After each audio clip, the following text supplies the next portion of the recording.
Hey, where's Lauren? Don't worry, I've got this. Hi all, another collecting vlog from Collectology, and today I'm off to the Wizarding World as we talk all things Harry Potter. Here's 7 rare Harry Potter collectibles that will leave you spellbound. As some Potterheads might know, 7 is a magic number in the Wizarding World of Harry Potter. It takes 7 years to train at Hogwarts. There are 7 floors in the school building, and would-be wizards are even taught 7 basic skills. Harry Potter plotlines are littered with references to 7 and other magic numbers. So, this got me thinking, what are the top 7 Harry Potter collectibles? Here's my list.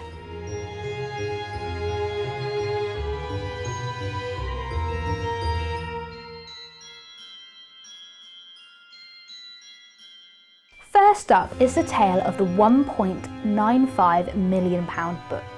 So believe it or not, the most expensive item of Potterphernalia is a book, which isn't even about Harry Potter. Yes, it's the tale of Beedle and Bard, a book which has become world famous, but there are only 7 copies on the planet. The book is mentioned in passing in the Deathly Hallows, but J.K. Rowling later decided to reward her closest Potter helpers and friends by producing a handwritten, self-illustrated book of wizard and fairy stories. She called it The Tale of Beedle and Bard. The 7 editions were all bounded in Moroccan leather and decorated with silver ornaments and semi-precious stones. Only one of the books went on auction, and it was bought for £1.95 million. That was a world record for modern manuscript. Next up is the inspiring chair that sold for more than $250,000. Yes, this is the oak chair on which J.K. Rowling wrote the first 2 Harry Potter stories. The chair has the famous words, "Do not judge me on what you see," that J.K. painted herself, recognising that it wasn't much to look at as a chair. She also painted, "I wrote Harry Potter while sitting on this chair." The chair dates back to the 1930s, and she got it for nothing when she was a struggling writer in a council flat. When it sold in New York a few years ago, her writing chair raised £278,000.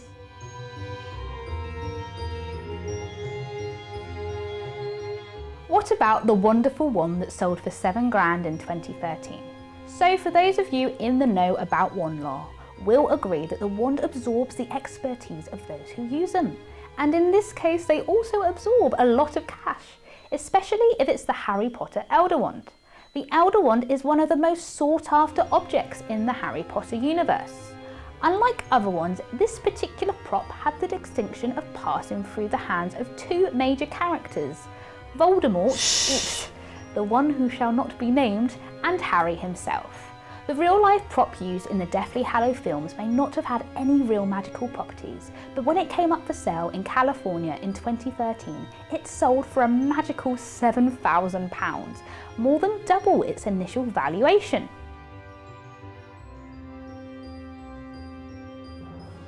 Next up is the Holy Grail among Potter stuff.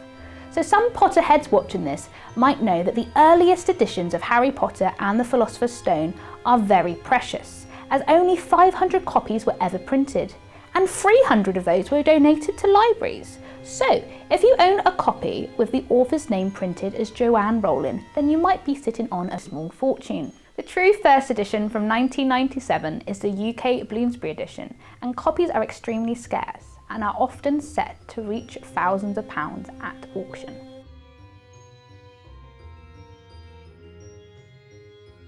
Fifth on the list is Harry did not go to Specsavers. Those trademark lenses worn by Daniel Radcliffe in the movies are a prized piece of his wardrobe that everyone recognises. Whenever they have exchanged hands at auction, that has been reflected in their sale price. Naturally, during the movie making process, there were quite a few pairs of glasses used by Daniel through the years, but it's not clear how many.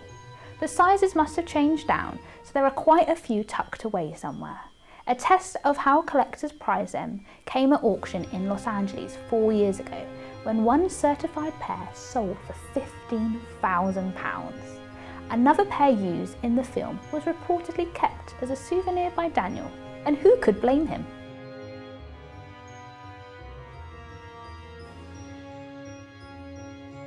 Next up is is Broom Broom, the price is sky high. Yes, this is the actual broom on which Harry learnt to fly on, and it was swept up by a collector for £8,000.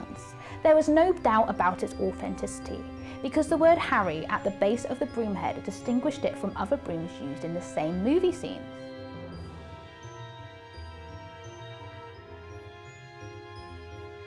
And last but not least is the tailor-made artwork from the first novel, snapped up for £85,000. 4 years after Harry Potter and the Philosopher's Stone was published, the series had become a global phenomenon. That made the original artwork special, as the original cover art sold for £85,750. The work was by Thomas Taylor, who used pencil and watercolour to show Harry standing in front of the Hogwarts Express. Believe it or not, it was Taylor's first commission as an artist and was the only drawing of his used in the entire series. It was bought by a private US collector when it was auctioned in London. So there you have it, my top 7 Harry Potter collectibles. But Harry Potter fans and collectors might take a different view. I would love to know your top 7 in the comments below. Also, don't forget to give us a subscribe to stay up to date with all things in the collecting world.